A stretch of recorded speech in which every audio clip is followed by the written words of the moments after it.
Woo! I see right angles for days here. Well, I guess just 2 right angles. So I've got a right triangle and an altitude drawn to its hypotenuse. This is once again an altitude on hypotenuse problem. This is only going to happen when I've got the 3 right triangles. It only works with that, okay? So very, very specific.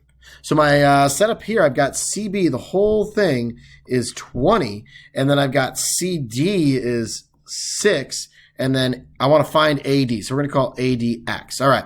So what is my setup for this one? Well, I know that my altitude squared is equal to the product of these 2 parts here.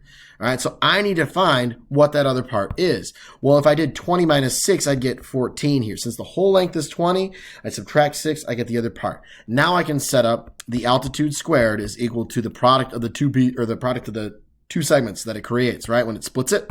So I've got 6 times 14. All right, so what is 6 times 14? In my head, I'm doing 6 times 10 is 60, and 6 times 4 is 24. Add those together, I get 84. If you're like, bro, no, man. Then bust out that TI-84, I guess. I mean, I like trying to at least multiply it and then check myself, right? See if it's right. Okay.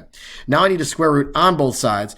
And then, of course, we are going to break this thing down with a factor tree. So if I divide by 2, I get 42. If I divide by 2 again, I get 21. And then I'm going to have 3 I got to go with because I can't divide 21 by 2.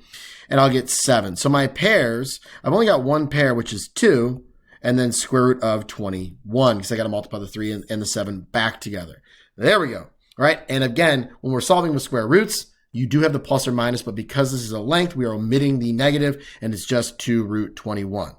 Awesome. Hope you guys enjoyed. I loved it.